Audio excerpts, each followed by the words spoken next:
fact, why did the 95 drop 2 laps in the first place? Did they have a problem? Can you remember? I think that computer there will tell you that they have just been slow. That's my analogy. They did have a problem or a puncture earlier on, but that's, you know, I'm talking 18 hours ago.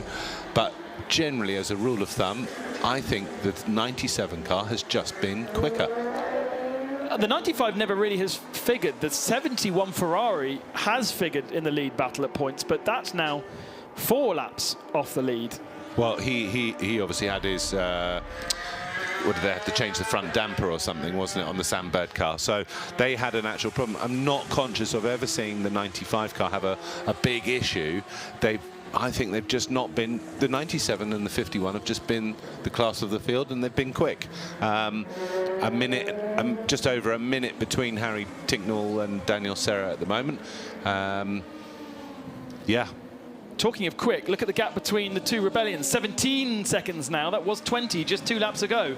A huge time loss for Norman Nato on the last lap, as Delatraz does a 3:22.4 and is pushing. Delatraz has better wear rate in the 3 car than the 1 car has. So he kind of has the possibility of pushing more than perhaps the number 1 does. Big gaps, though, at the moment in the GT Pro category. 1:13 between Aston Martin and Ferrari. And the same goes for our leaders in the GTM category. It's Charlie Eastwood in the TF Sport Aston Martin that has about a lap, actually, over Larry ten Voorde in the Porsche. Still 10 confirmed retirements, although we definitely know that Iron Lynx Fit 75 has retired, so make that 11, although it's not confirmed on our timing screens. And that's it. We haven't had a retirement for quite a while. Right, going back to the 95 car, you're right. I'm just looking through each stint, and they just seem to lose, you know, 1-2 seconds. As much as that. 1 or 2 seconds per stint on average per lap. So they're doing a 14-lap stint, so they're losing 14 seconds per stint. A driver's doing 2 stints. It's 30 seconds on average for each driver's stint, which is a lot. It doesn't sound like a lot when you say 1 second over a 3.5-minute lap here at Le Mans, but once you start adding it all up, Super slow-mo, hyper-mo. What's it called? Hyper slow-mo. Hyper slow-mo. Our good friend Yves Peters is our hyper slow-mo cameraman. He's had some beautiful shots. Even see the slight understeer there. There's corner entry on the 8. Just the tyres pointing not quite in the direction that the car is pointing. We go on board with Kazuki Nakajima in the 8 car. 5 laps to the good over the battle for second position between the 2 Rebellions. It's slightly stretched out this lap with Norman Nato taking a bit of time out of Louis Delatraz, presumably Delatraz this time getting the traffic. Pachito Lopez in 3rd position, and he's a full lap back in 4th. And interestingly, for those of you that follow the World Endurance Championship, they are the World Endurance Championship leaders, the 7 car. And with extra points on offer here at Le Mans, that will change things going into the final round in Bahrain in November.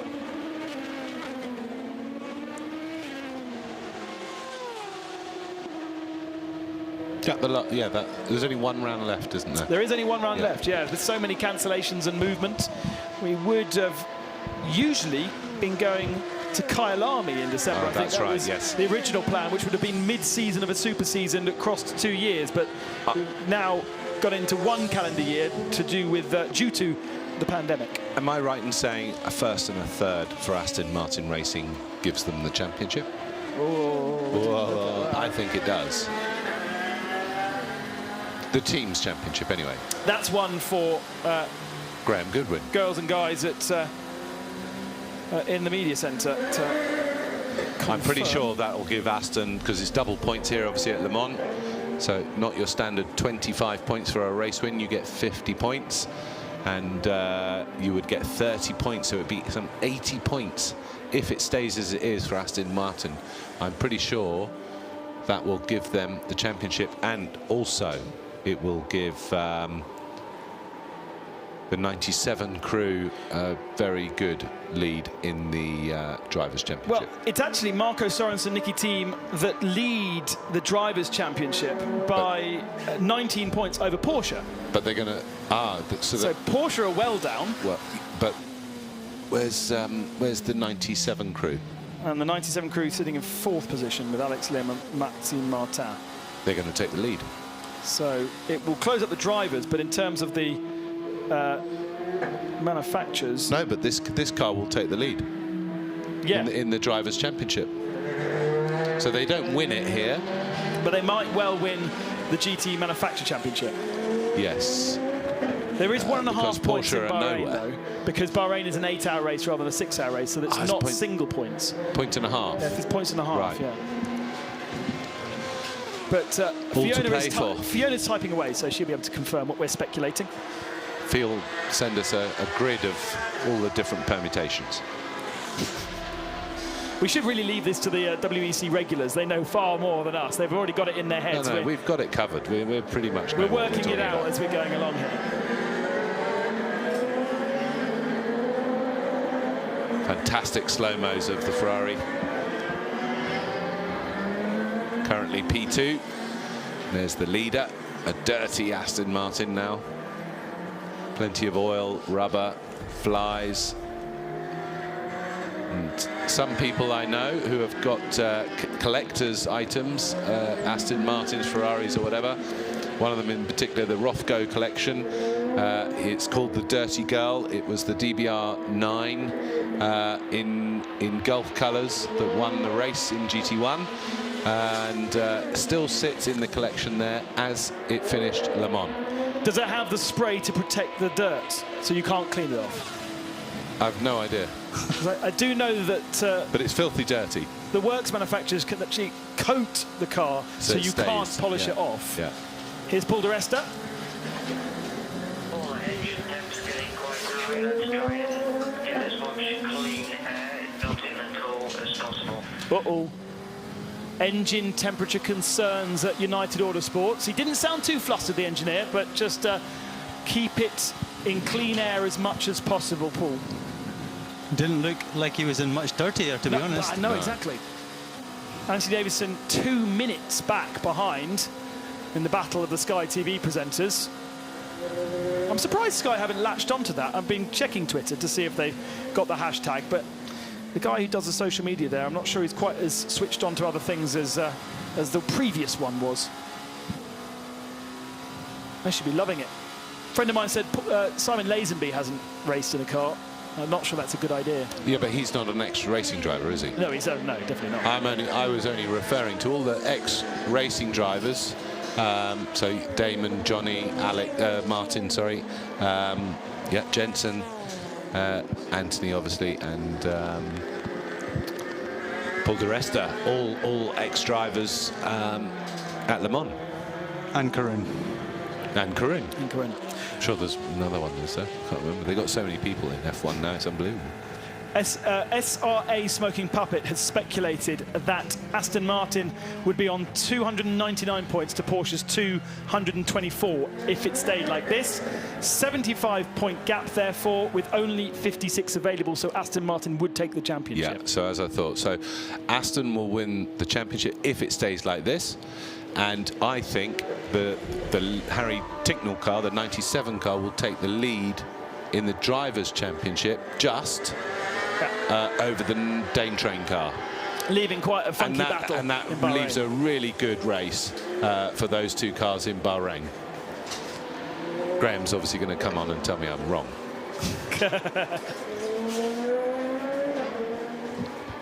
No. Solid performance from TF Sport with a healthy advantage now over Larry ten Voorde in the Team Project One car. Pretty awesome for Larry ten Voorde, who won on Saturday morning in the Carrera Cup race. He's the Super Cup champion. Pretty sure this is his rookie attempt at Le Mans, and he is on course for second place in GTEM, making a huge difference to that car's performance that had previously languished outside the podium positions, but in the hands of himself and Matteo Caroli has got up into second position, ahead of the AF Corsa 83 machine and the Dempsey Proton 77, which is now just 2 seconds behind AF Corsa. I told you to keep an eye on it, and it's now 2 seconds between Nicholas Nielsen and Matt Campbell for the final podium spot. Mikkel Jensen still going fast in that G-Drive racing car in P3 in LMP2, a 3:30.9.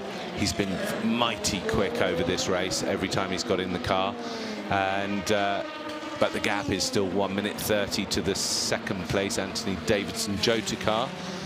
And out front, Paul de Resta is looking after his cooling and has a comfortable 2-minute lead. Ebbs and flows, that one.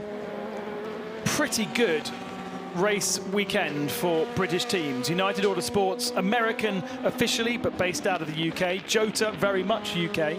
Are they now based out of America? They're No. United Autosports reflagged last year as British. That's what, oh, were they? Yes. Oh, right, okay. Yeah. Oh, so I was more right than I thought, rather than less right. Oh, that's good, that's fine. Jota also British. Aston Martin, of course, and TF Sport, based not far from Gatwick Airport.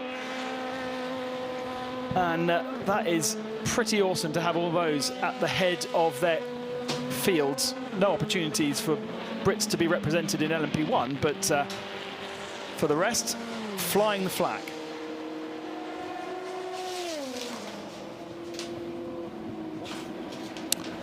The Gibson engine also winning the race. And on the overall podium. In the with Rebellions, yeah.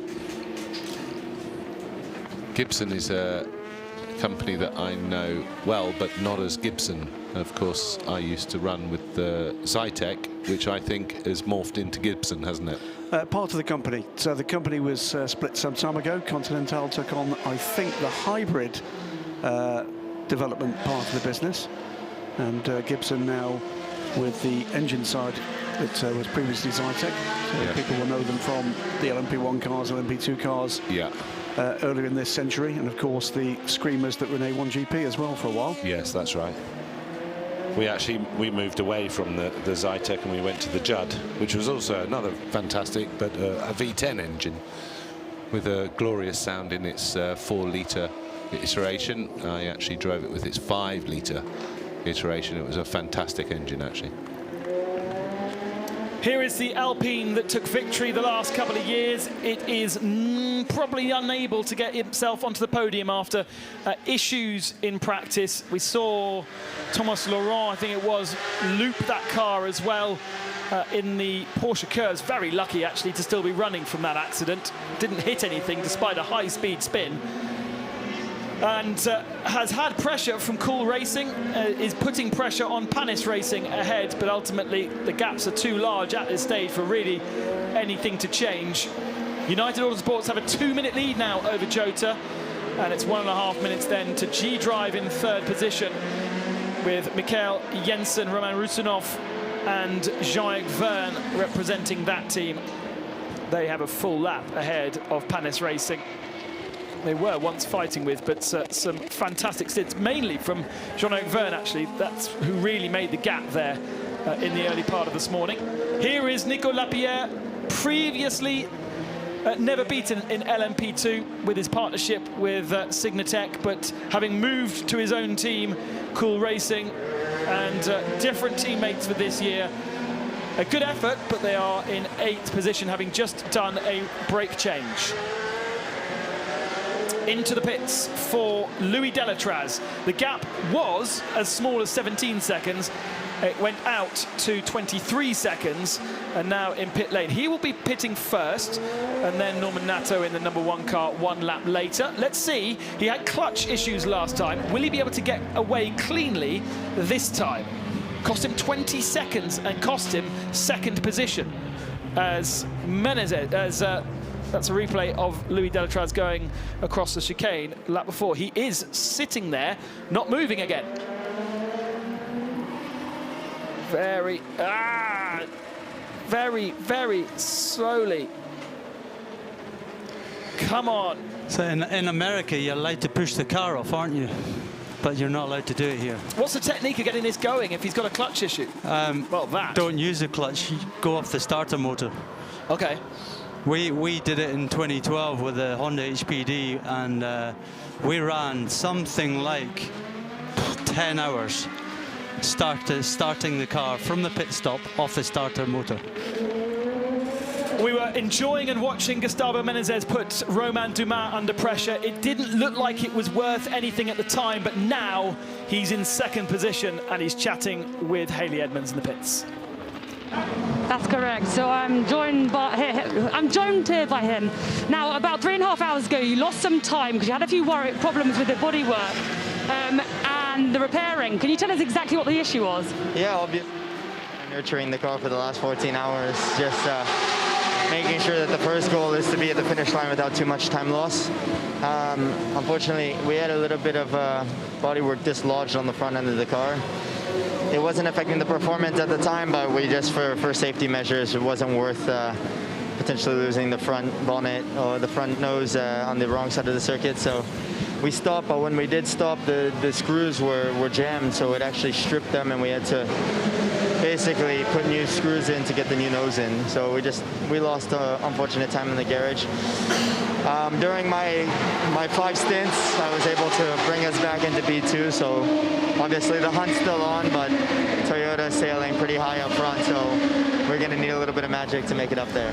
Now, just going back to the battle between your sister car and the last stint. I mean, was it frustrating for you to be told to hold position? I mean, in general, it's always high tension when there's 2 cars of the same team within 1 second. I tried to give some margin. Obviously, it was tough when we had the Toyotas around us. But in Le Mans, you know, 1 bad lap in traffic can lose you 7 seconds. So it was really hard to manage the gap and take care of the car. But in the end, both cars are still running safe, and we managed to make the best of it. So we'll take it. Thank you very much. He's happy because he's leading. He's happy now, isn't he? He's happy now, but had he still been behind, it would be a different story. He's had a good chance to calm down and measure his words. While he was in the car, he was a little bit hot, and a couple of words that he used, I'm not sure he should have used, but he is a racing driver. He's pushing maximum. He wants to beat the sister car. So, yeah, he was now happy that he's in front. Yeah, now the 1 car getting the oil top up that we saw the 3 car get last time, and also slightly stuttery away, not quite as bad as Delatraz was, but he will have lost a little bit of time there had Delatraz been able to get away cleanly. But as Delatraz was also delayed, presumably the gap stays at around 20 seconds. We'll shake out in just a moment. And the 2 Rebellion cars back out onto circuit with 1 hour and 42 minutes remaining of the 88th running of the Mans 24 hours. We were looking and expecting high drama with the weather. It never came, but there's been plenty of drama on the track as well, and we still have question marks to answer. I've been doing some digging, and it will be the manufacturer's title. If it stays as it is with an Aston Martin 1.3, it will be the manufacturer's title. It will also be Aston Martin's best ever result at Le Mans with 2 class wins, because the TF Sport is currently leading by some margin, and the Drivers' Championship will be 1 point going into Bahrain. Ooh. Difference between the 2 Aston teams, between the 95 crew and the 97 crew. Wow. And I think Porsche will also be part of it as well, but a little bit off. So we need to make sure that we're in the Aston Martin hospitality for the party. We need to make sure we're there. Yeah. Well, Peter and I both drove for them, so we'll definitely be invited. The gap now 42 seconds between the 2 Rebellions, so it was a lot of time lost by Louis Delatraz stationary with that clutch issue. They've still got to get through another 2 stops with that dodgy clutch. That's about right, isn't it? I suppose each time he stops, he'll learn a better technique of trying to pull away. That was quicker than last time, wasn't it? I think probably they're now pumping the clutch on the way into the pit lane. That's what I would do. Give the clutch a few pumps. That just helps circulate the fluid round and get rid of any air from the master cylinder, and then hopefully you get one shot at pulling away. What you don't want to do is stall, because then you've got to use the clutch again. So they need to be careful when they pull away each time. But each pulling away is also a little bit more extra wear on the clutch Yeah, as well. it's probably not the clutch is wearing. Okay. It's probably just a fluid issue or a temperature issue. The fluid's got hot, things like that. As the lead Aston Martin, still no brake change for this car. Driver change. And Alex Lynn will be getting in, replacing Harry Tincknell. Alex Lynn, the full season driver in this WEC car, with Tincknell being drafted in as the third driver for Le Mans. So Harry Tincknell just doing one stint. So we're going to see a double stint now from Alex Lynn, the full-time driver in the car. Should be a 14-lapper and then about an 11-lapper, depending on where the leading car is. That's a good effort from those guys to get through this race without brakes. The guy did go around with a torch and a little temperature gauge and checking everything. And he's given the thumbs up, and the car should be on its way. Great stop, a very well rehearsed crew, these guys from ProDrive. They changed the tyres last time for Harry, and again to get them to the end with Alex. Presumably they could actually go and change the tyres again on the last of the stops if they needed to, but playing it safe. But these tyres also should easily be able to do the double that they need to do and keep them healthily ahead of Ferrari. In the shake-up, in the pit stop cycle, the Ferrari is ahead. Oh, hang on, the 22 leading LMP car is just coming out the pits. No problems. For a second as we cut there, I thought he might have been off track, but we do know he's running a little hot. But that's Paul di Resta just leaving pit lane. Yep, scheduled stop. Yeah. 10 laps on the last stint. Made you look. Woke you up if you were feeling a little sleepy. Daniel Serra has taken the virtual lead in the GT Pro category in the 51 car. It's 9 seconds to the good over Alex Lynn right now, but does owe us pit stops. Give Zach Brown and the United crew their due. Zach Brown is the McLaren F1 team, of course, having a resurgence, and with podium places coming in F1 thick and fast at the moment. And then, of course, United now are forced to be reckoned with in LMP2. Last couple of years gaining experience in Le Mans, but this would certainly be their best ever result here. Yeah, they inherited a podium after the exclusions, was it last year, a couple of years ago? But at this point, the extraordinary run continues. This would be their 7th consecutive LMP2 win in all competition. Wow.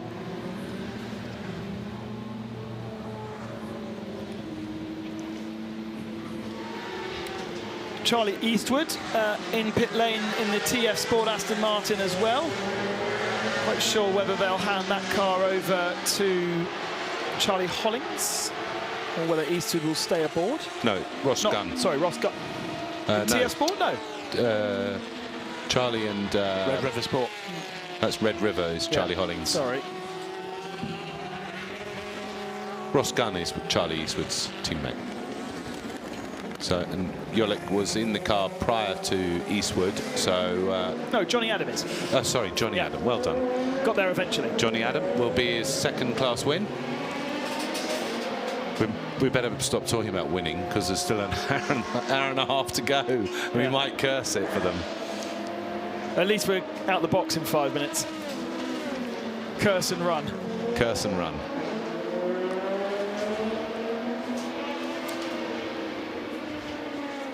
The reason we're looking at this Ferrari is it is virtually the leader at the moment in the GT Pro category with Daniel Serra, as I said a few moments ago. Discussions down in the box. Sam Bird there in the 71 car just handed over to David Rigon. but will stop in 2 laps' time. Yeah.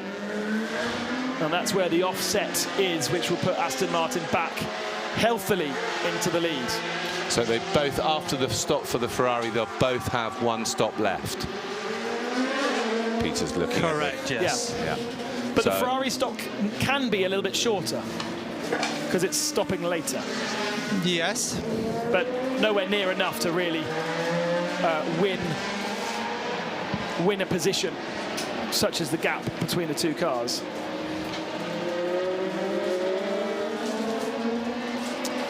As you can hear in the background, the WEC full-time team getting themselves fueled up with Tunnocks, ready for the final stint, ready for the last 90 minutes. I can't believe we've still got a whole packet of Tunnocks. Martin's been eating them all night. I'm going to save mine till I haven't had lunch yet, but I'm going to save that until after lunch. I'm going to do the same, Martin. Yeah. All right, I'll keep that handy. No, I want it back in the fridge. I want it to be cool. Well, I'll have one now, and then I'll have another one when I leave. See, that's the difference between me and you. There's going to be no team hospitality to celebrate, so the final stint Tunnocks is out. Yeah, that difference in Tunnock strategy between Jimmy Campbell-Walter and Peter Dumbreck just is the difference between the still professional racing driver and a retired professional racing driver. I'm double stinting, though. Jamie, 2 Tunnocks, Campbell-Walter. We've all got different destinations. Absolutely. We're all going in very different directions. Obesity being one of them. Diabetes. Yeah. Obviously, Peter Dumbreck being incredibly healthy, being a pro racing driver for the 24 Hours next week, hasn't been drinking anything but energy, protein drinks and water, right? Absolutely, yes, yes. And fruit. Pure fruit juice. Yeah. It's a blatant lie, I'll tell you people at home. I've been with him for the last 3 nights, and Well, okay, I've done some exercise, put it that way. You did do some exercise. You look like you'd done some exercise as well when you came back. yeah, I agree. The caravan this year is quite a trek, isn't it? Oof, burn. It's that time, isn't it? It is that time. Burn and run. This is a battle for position. Oh, hello. A top 10 position, and happily, it's the Argyle Pro Racing team. Matt McMurray, 1-time youngest driver ever here. There are several one-time youngest driver evers Yes, in the there field, are. aren't they? Cooper McNeil was one once, wasn't he? So too was Phil Hanson, He was. one once. And Gunnar Jeanette, by the way, who was another one, it was in Road to Le Mans. And we've got 2 oldest drivers ever, haven't we? No. No, we've got the one that would have been and the one that is. Ah, yes. With, Was he not the oldest driver ever last year? No, it would have been this year. Patterson? It would have makes been it this even year. worse. Oh, galling. He's I've going to have to come back for another I've still 6 not seen years. Mark. I expect to be roundly abused for the amusing words I thought they were amusing, I wrote. Toyota, late lunge on a very slow... Oh, gosh, and he also pushes the... That's the leading car. No, it's not. It's the 32. The Razor car having a massive meander. That was No. Yanamaka. No, that is the leading car. 22 is the leading. That was 32. Oh, was it? Yeah. Here's Pachito Lopez.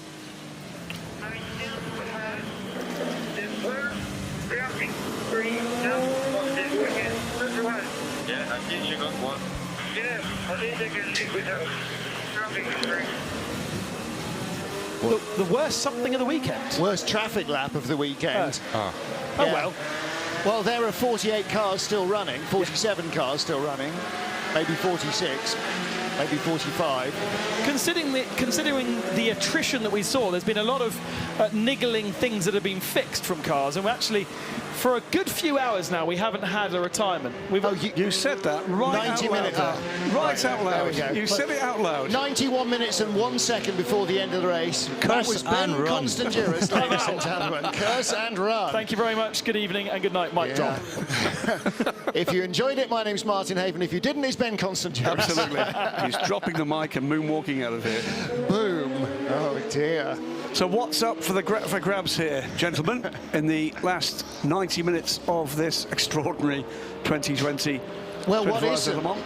Because if nothing else, Toyota's history here alone in the last 5 years teaching us, and Porsche's history teaches us that nothing is decided. Absolutely. The year when Toyota nearly won and on the last lap didn't. The year when an LMP2 car nearly won and in the last hour didn't. Those are all in the last 4 years. Toyota on a hat-trick with car number 8.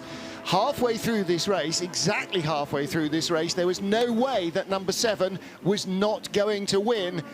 And then it didn't. An exhaust manifold cracked and they had to change the turbo, the manifold.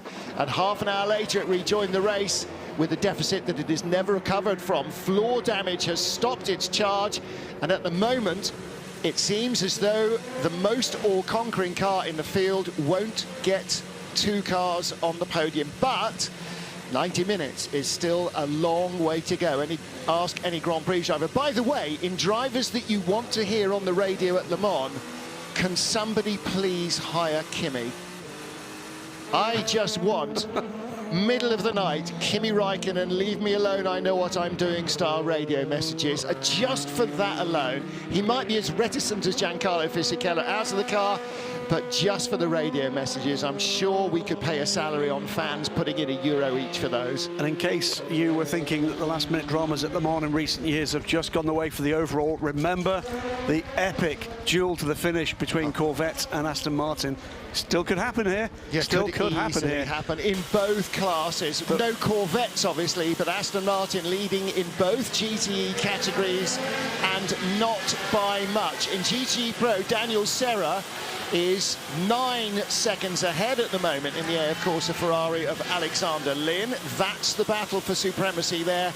TF Sports' Charlie Eastwood is 2 minutes ahead of Matteo Cairoli. That's the battle in GTE AM. There are championships up for grabs here, and some will go by the look of things at the moment. There are team records to be broken here, and there's one I'm going to name check in just a few moments. And then we've got the debutantes, the people who are here for the first time and will be going more than anything just for a finish. And we'll be talking about those as we get into the closing moments as well. In fact, we talked about a couple at lunchtime, Graham, and I definitely think it's worth mentioning on air the progress of both our all-female crews. 100%. The number 50 Richard Mille Racing team, they're in 10th place in their class in LMP2, their first race together in LMP2 at Le Mans, and the Iron Lynx car, the all-female crewed GTE AM car, is in 9th place in its category against some seriously experienced opposition. And the only time we've talked about either of those cars has been if we've seen them in the pit lane or to chart their progress up the leaderboard. They have not been in the gravel, they have not been in incidents, they have done what you need to do at Le Mans. Stay on the grey stuff, don't hit stuff, avoid the pit lane. And next year, that trio, we believe, will be elevated to the World Championship. Will be coming to join us in the FI World Endurance Championship. The first all-female crew we've had for a full season in the WEC, and they'll be very welcome. We said before, I said again, they should have won last time out and were unlucky with a safety car. They are a very credible force in GTE AM. Girls at home watching TV, if you want to go motor racing, there's no reason on God's green earth why you can't. Except for maybe your parents don't have quite as much money, but you can start and you can fight. And none of the 6 drivers in this field have been gifted with a silver spoon. You go out and you love what you do, and like any other sport, you work hard at it. If there is talent there, it will shine, and hopefully we'll see a much more even playing field for female racing drivers, because the all-female crews in this race have absolutely stepped up to the mark. They've had no dramas, they've made no dramas for themselves, and that is absolutely critical to a finish at Le Mans. Yep, we always say, when you're first coming here, the first rule is round and round and round and stay out the pits. That's exactly what the number 50 crew have done. They're out of the pits now and secure in 10th place. Final fill as well as we get into the last 90 minutes from the trusty ACO TV teapot, the £1 charity shop tea-shop teapot, is held together by gaffer tape. It will be a walking wounded last lap special here at Le Mans. I know those were banned many years ago, but it's a fine farewell to an old friend. The last cup of tea out of it for Alan McNish, as the multiple Le Mans winner and world champion joins us again in the booth. And just as Alan plugs in the mic, out comes the number 51 car after its penultimate stop. That puts Alex Lynn back into the lead of the race. James Collado, by the look of things, will bring the 51 car to the finish. Well, Willie, 85 minutes? He's got another stop. They've both got another stop to do, but I can't see any reason why you change drivers at that point. No, absolutely right, unless you have to on how long they've been in the car, and they'll probably have been starting to back time that a little while ago. To be honest, both all of the leading cars have actually just run the sequence all the way through, so everybody's easily covered on that. There's a regulation that you can't do less than 6 hours for any driver. There's a regulation you can't do more than 14 hours for any driver. It's just 24 hours, so it's roughly 8 hours each. So in terms of the gaps that we're playing with here, gentlemen, at the moment, Aston Martin in the pound seats. There's not enough in the difference in pit stops required for the gap we're running at the moment. We're down into, well, either performance now or misfortune. Well, brakes is the big thing for the Aston Martin. They haven't changed brakes, so therefore they're conserving brakes. They're making sure they tried not to put too much energy into them, which is one of the factors in the way that they're running at the moment and the way that they strategically, I think, have done for quite a little while now, because that was their way to try to leapfrog. Once Tincknell had overtaken Serra and got into the lead, then that gave them the capability to play that particular strategic game. As it's turned out, it's looking good for them at the moment. However, there's still that time to go, and we know how quick this place is. And also, once you start, and Jamie knows this very well, once you start to get a brake wear coming into it, then it actually isn't linear. It increases very, very quickly. So that'll be being monitored very, very often, and also at every particular one.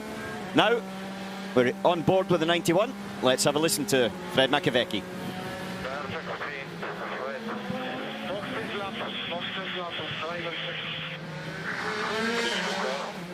It was a good 24 hours, a long 24. Agree.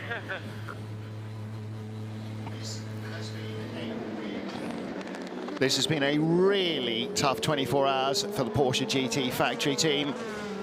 Really, they've spent 22 hours going, please make this stop, please make this stop, please make this stop, and it won't just stop. There is no level at which this has worked for them, is there? No. Well, apart from qualifying on pole in hyperpole. Well, and where did Friday's pace go to in race pace? I mean, of all the cars you expect, perhaps, in your head, not to give away race pace compared to what they can produce in qualifying, I would have thought that Porsche would have been top of that list. This is the biggest surprise for me in the 2020 Le Mans 24 Hours, is the lack of competitiveness of those two cars.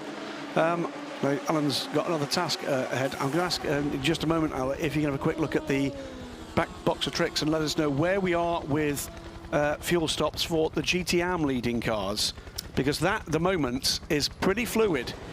We've got factory drivers, 4 of them in the top 4, whilst Charlie Eastwood has got a pretty meaty lead. Behind him, those gaps are not large. Matteo Caroli, Matt Campbell and Nicholas Nielsen, Team Project 156, the 77 Dempsey Proton Porsche, which has won this race before, of course, and the 83 AF Corsa Ferrari, which is the championship leading car in the WEC.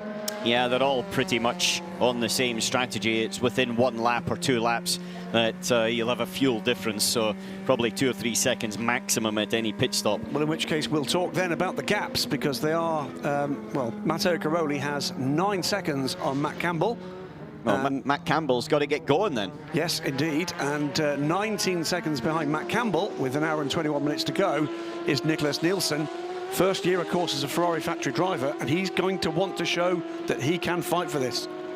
Yeah, well, actually, the advantage on the fuel stops is with the 56. It is with second place, Matteo Cairoli. He's got a couple of laps less fuel to put in, so a gain of probably 2.5 seconds, somewhere about there, on the pit stop. Matt Campbell is, from now to the end, he's got to finish this full stint, and then he's got another full stint directly afterwards. LMP2 gaps are larger, but there's a couple of things to be potentially concerned about, thinking towards the end of this race. And then I'm looking at, we talked a little about records that would be set. Let's talk a little bit about Rebellion Racing, because that might get lost as we get to the stage where someone is going to win this race. Second and third at the moment. This will be their final season in racing. They've made that very clear already. One of the cars will live on, rebranded as an Alpine, and that's great news. But Rebellion Racing, as Peter Dumbreck was saying, he was with this team when it raced under the Speedy Garage Seba banner back in 2008. Have raced under this banner since 2010 in LMP1 and LMP2, both iterations of LMP2. Third overall here in 2018. On the moment, they're on course to better that. 4 overall fourth places, going head-to-head right through the era of 2 and 3 factory LMP1 hybrid teams. They finished second in the LMP2 class in 2009 and won the LMP1 privateer class when we still had that in 2014. This is a team of absolute quality, and they'll be gone at the end of 2020. This will be their final programmed appearance at Le Mans 24 Hours, and that's to be regretted and celebrated. Yeah, definitely so. They will be much missed, as you say. Martin Hugh Hayden's team, as it was originally, Sabar Automotive, morphed into eventually this Rebellion outfit that has been so competitive, building their own LMP1 cars, reverting to LMP2 when that platform became a much more competitive proposition for them, and then racing again against the hybrids in LMP1 with the help of Ugly Schoenack and the Orica team. But it's a superb engineering outfit, and again you see it all the time. That's why they're so relentless in their opposition to the Toyotas. They take the battle to Toyota all the time. Well, we've just worked our way through the top 3 visually in the GTE AM class. Now looking at the battle for second place in LMP2, Jean-Eric Verne chasing down the Jota Sport car of Anthony Davidson. Jev in the G-Drive car. Number 26, that was the other car that had overheating issues early, along with Senior Tech Alpine. The 36 car came in first. The G-Drive 26 car also had a power issue in the night time in the hands of Roman Rusinov. So there is Roman on the left. They've had a couple of issues in that car. But again, relentless. They are just relentless. They do not know how to pronounce give up, never mind how to spell it. And the Jota Sport car, Anthony Davidson, Antonio Felix Acosta, Roberto Gonzalez, they are feeling the pressure. They are 80 seconds in front, and that is nothing. This car with its Goodyear tyres, we've got a Michelin car, Michelin Shod car leading, United Autosports number 22 car with Paul di Resta. Jota on Goodyear tyres in second, G-Drive third on Michelin, Panis Racing fourth on Goodyear, so it's honours even really amongst the tyre companies for their quota at the top. Good job looking after these tyres, well done. 1 hour 20 remaining, 1 hour 20. So that gives an indication that as we listen, as our team listen to the messages, select the ones they want to play and get them ready to be clipped up and played out on air, it takes around a lap or so of time. So they don't always correlate necessarily with the picture we're seeing at the time. We're on board with our race leader in LMP2. And again, United Autosports, they're really becoming one of those rock-solid crews, aren't they? The same way that Rebellion is, the same way that G-Drive are, that Senior Tech are. And as you say, this car just on an enormous winning streak at the moment. This team on an enormous winning streak. Started their LMP racing adventure in LMP3, won the ELMS title there with one of their current drivers in this two-car team, Alex Brundle, sharing that title. Moved on into the LMP2 ranks with the Ligier until the end of last season.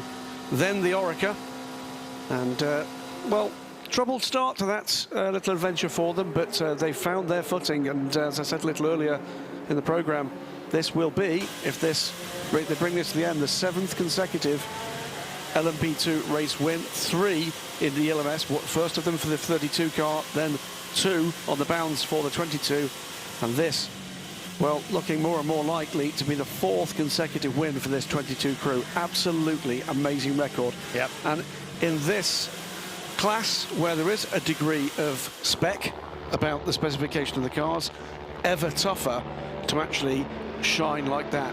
the quality really rises to the top. We've seen it before in the past with Mike Conway. Bruno Senna is another one who's actually managed to do it as a driver. But this crew, their car, and this three-man driving squad have been absolutely impressive. We just saw shots from on board the race leader, Kazuki Nakajima, in the number 8 Toyota. What a beautiful day it is here. Sunday, early September in the south, just at the head of the Loire Valley.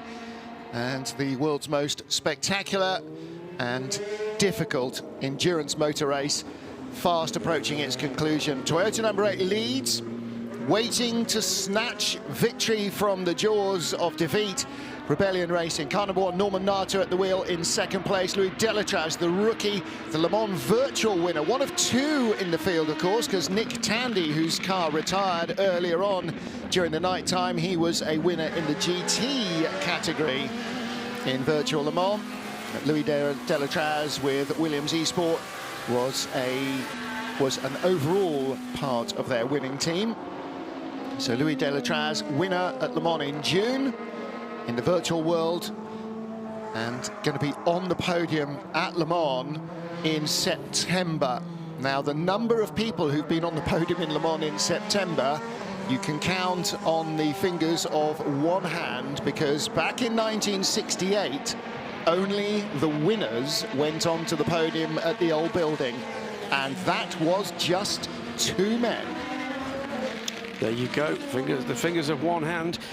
Should United, and for that matter TF Sport, make it home, they will become, by the way, well, actually, no, TF won't win the championship here, will they? But I think at the moment United would do. That's a heck of a shot, isn't it? Yeah. They would become the first British privateer champions in the WEC. Aston Martin Racing have done it several times, both well, in GT Pro with the Drivers' Championship and in GTAM, including with the man that's still sitting to my right, Jamie Campbell-Walter. Yep. But as a pure privateer team, United Autosports would be the first to manage that feat. It's an honour of that. Jamie wearing his Rothko t-shirt today.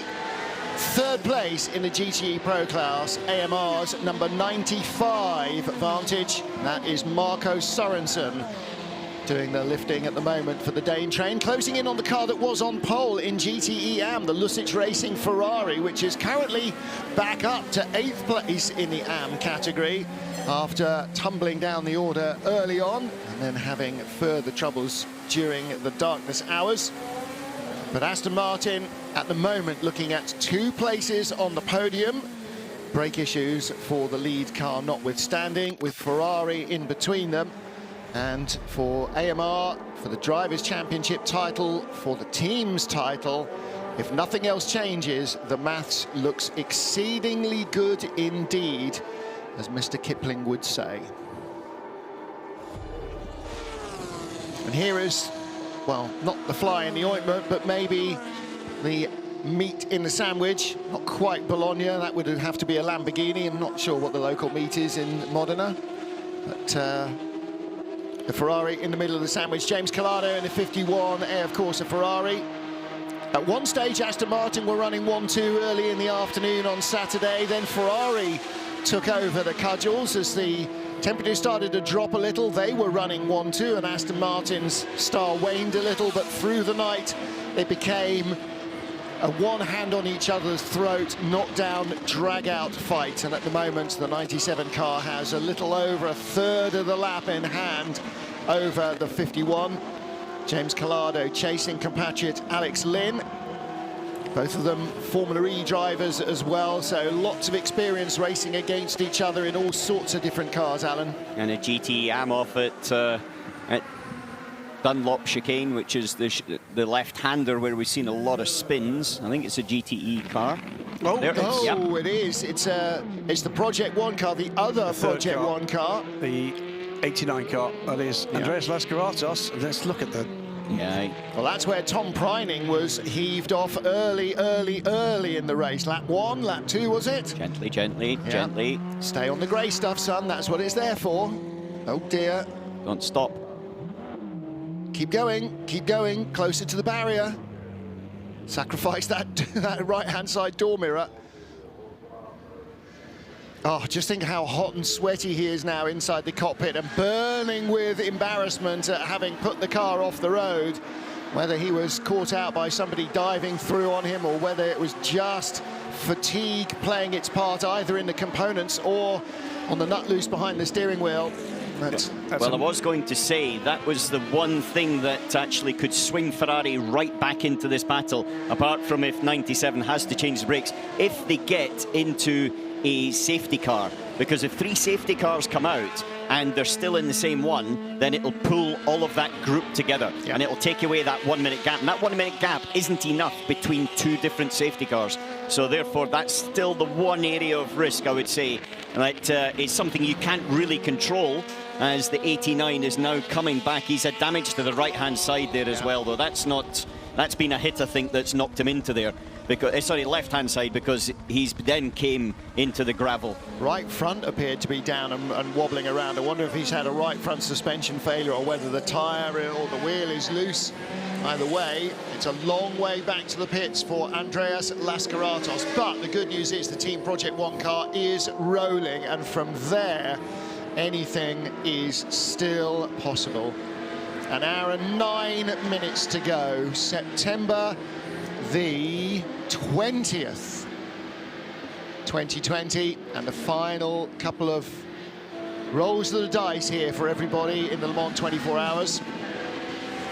Alexander Lynn in the 97 Aston Martin coming up behind Charlie Eastwood in the 90 Aston Martin. TF Sports red car leading in AM, 97 leading in Pro. Little limp away from the car for Paul-Luc Chatin, feeling pretty stiff, I should think, by now. And he hands over to Richard Bradley, I think, to complete the race for IDEC Sport. Paul-Luc Chatin out, Richard Bradley in. And both of them, of course, racing in Virtual Le Mans. They were in our studio in Place de la République in Paris, one of 2 rigs that was in the studio. And IDEC Sport, their weekend started in the most horrible manner, with both cars almost written off. Within 20 minutes. Yeah. Thursday was not a red letter day for them, but it did start sweat, blood and tears. Oh my goodness, and the Rebellion number 3, a wild ride across the gravel track for Louis Delatraz at Indianapolis. And again, you talk about fatigue of the machinery and of the drivers. Louis Delatraz, the rookie, got away with that by the skin of his teeth, but how did that start? There didn't seem to be anyone else involved. Carried in too much pace, Al. Coming into the corner, yeah, just carried in too much, was wide all the way through, and skiffed the barrier, but just a little kiss. I don't think it'll be a problem. The only thing it could actually have done is dislodged rearwards, as you see. He's so wide there. There's no way he was ever going to make the apex in a month of Sundays. And if it's actually just pulled the rear panel back, then it could have dislodged it. It's going to need a nose, isn't it? It is. Definitely nose damage. Now, where does that leave the Toyota that was a lap behind? Suddenly, the number 7 car has a podium potential. How long will this take? What more will the warning lights, what more will the telemetry tell the team as Louis Delatraz heads into the pit lane? Well, he's got 2 stops to do anyway. He's got this stop and another anyway. And it's just whether because he's got 22 laps to go, and it's timely, but it's not ideal. Never ideal when you hit the barriers, and don't forget the clutch problem, getting this car away from a standstill. Oh yeah, I forgot about that. It's not the starter motor that they had a couple of years ago that ended up with them cutting a hole in the bodywork so they could bang the starter motor out of engagement with a stick. And that ended up causing their disqualification. Fuel going in. Looks like car could be going in, never mind fuel. Well, they're going to need to take it in and just check everything over. A 2-car finish is better than a 1-car finish, even if it means surrendering an overall podium. Bit of confusion there, what's happening actually as the 22 car comes in. LMP2 leader in the pits. This car 5th overall, don't forget. So if something really critical goes wrong with the number 3 car, that could move them up to 4th place overall with an hour to go. Phil Hansen getting in, Paul Di Resta getting out, and the nose is not coming off either. Remember, they had the problem with the nose release. Yeah. Well, the nose and tail are being changed, belt and braces. Just seconds before that actually happened. We're going to see it again now with Delatraz too deep.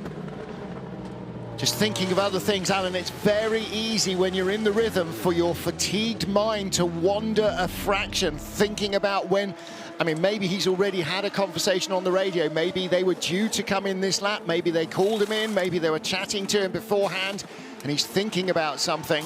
No, just remember, coming into Indianapolis, you're doing 95 meters a second. Yeah.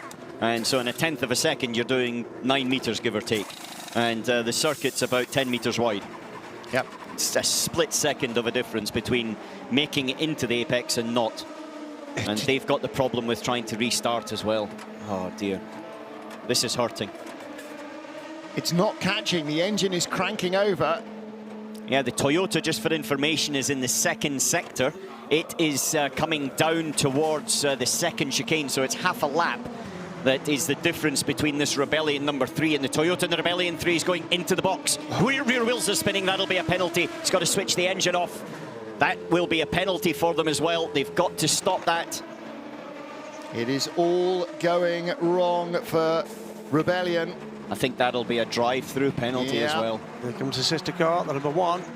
That needs to be pushed into position. You can hear him trying to crank over the engine still. It's rattling away. The Toyota onto the lap, the same lap as the number 3 now. They need to get that 3 out of the way. That's compromised. Don't compromise second place. Number 1 being pushed all the way back in by the team. And I don't think 1 is actually in line for the fuel hose as well, because if you see it sitting too close to the Michelin line, and the fuel hose might not be able to reach. This is going wrong for Rebellion. Agony for Rebellion in the final hour and 5 minutes of the race. It is going in the garage. Has to. They are going to lose a podium. It's got so much trouble, this car now. Oh dear, poor Louis Delatraz. Fuel going in the number 1 car.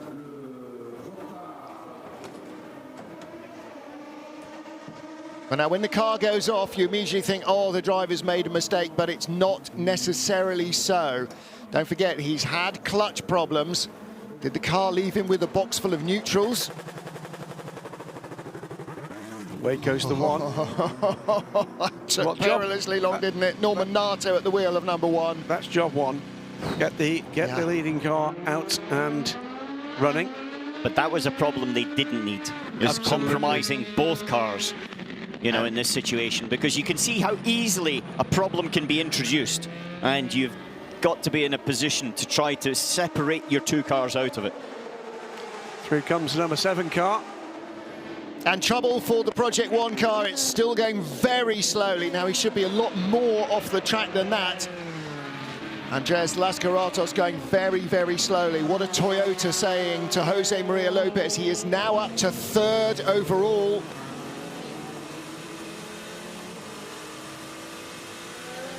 We're not getting that. No, I presume it's just the information coming to Pechito Lopez to say, chap, you're in 3rd place. It's not game over. You're on the podium. Come on. Push. Could be 2nd. And don't forget, that move up to 2nd makes a huge difference to these guys. They are our championship leaders coming in here. If they finish 3rd or 4th, it hands a much bigger advantage to the number 8 car. If they finish 2nd, they restrict the damage to the minimum possible. They still don't get to win Le Mans yet, but they are closer. Is this a breath that will carry the number 7 car through? Number 3 is back on the apron, yet to wait and see whether they'll get a penalty for those wheels spinning in the air. I think everybody else has always had penalties for that, so I, unfortunately for Rebellion, think that's a kind of slam dunk. It's not as even as if it wasn't on worldwide TV either.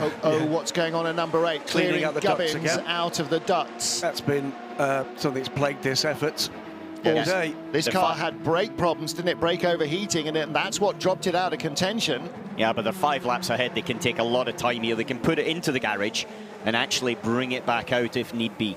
So in that respect, I think for them, it is a case of, right, just take our time, make sure everything is clean. 1 hour to go. Yeah. That incident for the number 3 for the moment means that point I was about to make, just as that was about to happen, about rookies that will be potentially on podiums here. Delatraz would have been one of them.